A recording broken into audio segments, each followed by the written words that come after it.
Yini nabantu nifuna ukuncengwa konje nisazoqhubeka lento yeni yo life ngicilela amagama abantu phansi, ngicilela imicimbi yabantu phansi ngenyathela izinkwazo zabanye abantu. Futhi uyabona mawungafuni ukuzwa ngezindlebe uzwe egazini kade khuzwa lento yeni nihlala imini yonke ko life ngisho leli quqaba lo life hlalela impilo yomuntu usuku lonke uyidicilela phansi.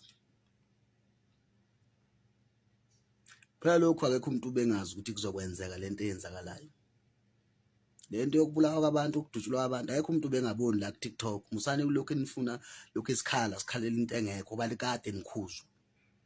Lento isukela le kodubula iyeza kancane. Ilento yeni yo life eningafuni ukuyiyeka. Awukwazi ukuhlala imini yonke uhlalela ukubulala omunye umuntu.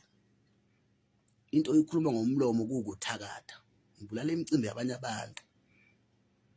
Nifuna ukuncengwa la emhlabeni. Mina into engiyaziyo umuntu ome endleleni yomunye umuntu uyagudlulwa.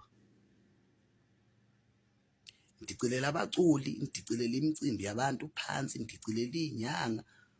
Mina angiyazi lento yo life. Yabona mayengakaphili into yokuhlala ko life ngicilele amagama abantu phansi. Thina sifuna ungene la udlala ingoma.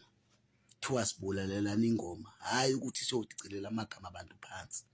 Ngoba mina ngumlandeli kaKhuzani angifuni futhi lokho ukungakusho. And into engiyifisayo ngifisa niyibone lento noma ngayinini ngeke iziphele ilento yeni yo life. Phumani kulabo life. Awuthi ngithulo bakuzothiwa sengithe